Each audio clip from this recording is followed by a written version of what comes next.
सोनापुर गांव में राधा अपने पति हरिया और सास जानकी के साथ रहती थी। हरिया सब्जी का ठेला लगाता था, उसी कमाई से उनका घर चलता था। राधा एक बहुत ही नेक और समझदार औरत थी। वो घर का सारा काम करती और अपने पति और सास की खूब सेवा करती थी। राधा और हरिया अपने सादे से जीवन में बहुत खुश थे, लेकिन राधा की सास जानकी एक दुश्मन हर काम पर राधा को कोई ना कोई ताना देती रहती। हरिया खूब मेहनत करके सब्जी लाता और दिन भर उसे बेचने के बाद शाम को जब थका हारा घर आता तो उसकी माँ जानकी राधा की बुराइयां लेकर बैठ जाती। बेटा, तू तो सारा दिन घर से बाहर मेहनत करता है, तुझे क्या पता तेरी बीवी तो मुझे ठीक से 2 वक्त का खाना भी नहीं देती। अरे माँ, क्यों गुस्सा होती हो? मैं उसे समझा दूंगा, अब वो तुम्हारा मनपसंद बना दिया करेगी। हरिया भी कभी अपनी माँ के आगे नहीं बोलता था। दोनों अपनी माँ की बहुत इज्जत करते थे, परंतु जानकी हमेशा राधा के पीछे पड़ी रहती थी और उसे जली कटी सुनाती रहती थी। एक दिन हरिया सब्जी का ठेला लेकर घर को वापस आ रहा था, तभी रास्ते में उसका एक्सीडेंट हो जाता है, जिसमें उसे बुरी तरह चोट आती है। कुछ राहगीर उसे उठाकर अस्पताल ले जाते हैं और उसके घर पर खबर पहुंचा देते हैं। हरिया को काफी ज्यादा चोट आने के कारण और बहुत खून बह जाने के कारण काफी कमजोरी आ जाती है। डॉक्टर राधा को समझाते हैं, देखिए, इनकी हालत ठीक होते होते काफी समय लग जाएगा, क्योंकि इनकी एक टांग पर गहरी चोट आई है, जिस वजह से कुछ महीनों तक इन्हें आराम ही करना होगा। यदि आराम नहीं किया गया तो ये जीवन भर शायद चल ना पाए। जी डॉक्टर साहब, मैं इनका पूरा ध्यान रखूंगी। राधा हरिया को लेकर घर आ जाती है। अब राधा पर बहुत काम आ जाता है। उसे घर के साथ साथ हरिया का भी पूरा ध्यान रखना था। उसका हर छोटा बड़ा काम उसे करना पड़ता था। हरिया के इलाज पर वो सारा पैसा खर्च हो गया जो राधा ने जोड़ कर रखा था।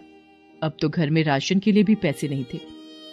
राधा को बहुत चिंता हो रही थी कि राशन कहां से आएगा। जानकी भी उसे ताने मारती रहती थी। अरे मनहूस, तूने तो अपने पति को अपाहिज बनाकर बिस्तर पर लिटा दिया।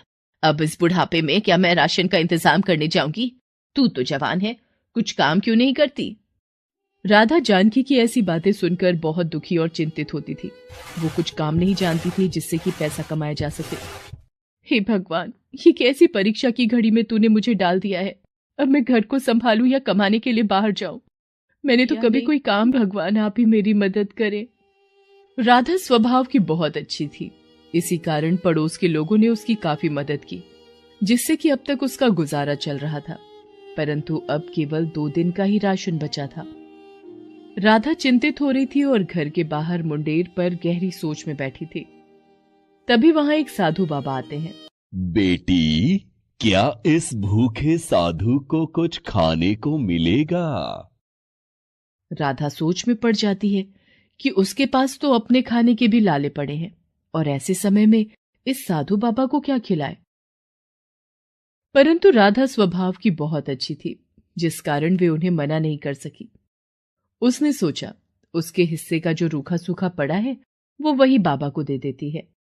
आप यहां बैठिए बाबा, इस गरीब के घर में जो रूखा सूखा है वही ग्रहण करें। ये कहते हुए राधा थाली में भोजन परोस लाती है और साधु बाबा के आगे रख देती है। बेटी, मैं तुम्हारे चेहरे पर चिंता देख रहा हूं। मुझे बताओ, तुम्हें क्या कष्ट है? नहीं बाबा, कुछ नहीं। परंतु बाबा के बार बार पूछने पर राधा उन्हें अपनी सारी परेशानी बता देती है। मैं जानता हूं कि तुम बहुत परेशानी में हो, फिर भी तुमने मुझे भोजन खिलाया। तुम एक बहुत नेक औरत हो, इसीलिए मैं तुम्हारी मदद करना चाहता हूं। आप मेरी मदद कैसे करेंगे? साधु बाबा एक कपड़े सीने की मशीन राधा को देते हैं और कहते हैं, देखो बेटी, इस मशीन में जादू है जो तुम्हारी मदद करेगी। तुम इसे अपने पास रखना। तुम्हें जो भी सिलना आता है, तुम वही कपड़े सिलना शुरू करो। बाबा, मुझे तो केवल बच्चों के कपड़े सिलने आते हैं, परंतु मैं घर से बाहर नहीं जा सकती। क्योंकि मुझे अपने पति का भी ख्याल रखना होता है।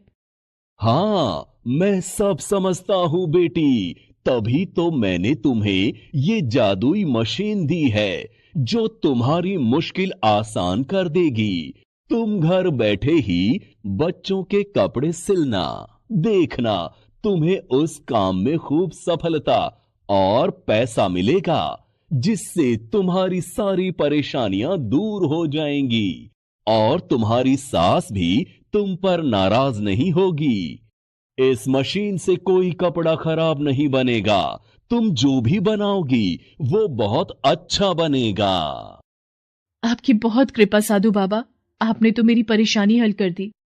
अच्छा, अब मैं चलता हूँ, तुम जल्दी अपना काम शुरू कर दो। ये कहते हुए साधु बाबा वहां से चले जाते हैं और राधा वो मशीन अपने कमरे में रख लेती है। अगले ही दिन से राधा बच्चों के कपड़े सिलने का काम शुरू कर देती है।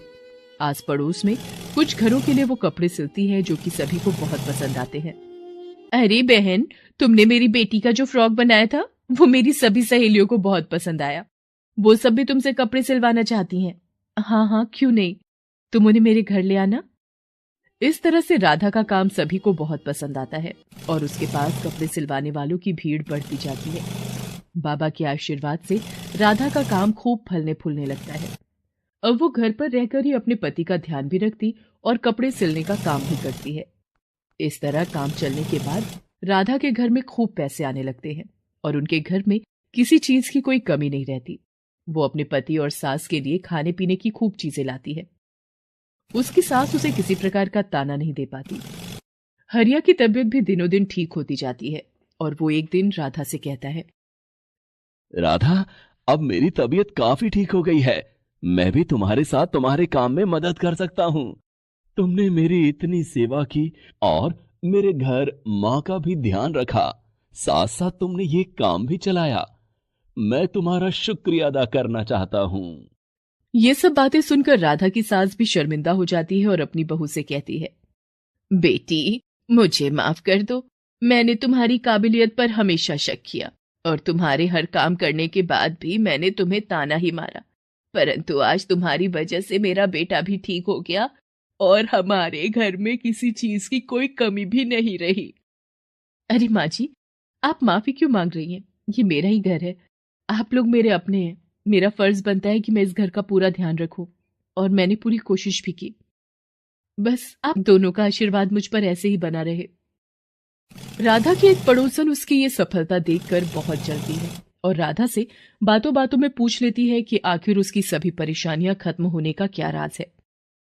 उस पड़ोसन को जैसे ही पता चलता है कि राधा के पास एक जादुई मशीन है, वो जलन के मारे पागल हो जाती है और उस मशीन को चुराने का विचार बनाती है। एक दिन जब राधा घर पर नहीं थी, वो बहाने से उसके घर जाती है और उसकी मशीन चुराकर अपने घर ले आती है।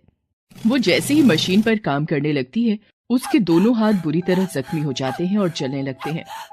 वो जोर जोर से मदद के लिए चिल्लाने लगती है। तभी उसकी आवाज सुनकर राधा भागी हुई उस पड़ोसन के घर आती है और देखती है कि उसकी जादुई मशीन उस पड़ोसन के पास है और वो जख्मी हालत में चिल्ला रही है। राधा जल्दी से उसके हाथों की आग बुझाती है और मरहम पट्टी करती है। ये सब होने के बाद वो पड़ोसन बहुत शर्मिंदा होती है और राधा से माफी मांगती है। मुझे माफ कर दो राधा, मैंने जलन में आकर तुम्हारी जादुई मशीन चुरा ली, जिसका मुझे ये फल मिला।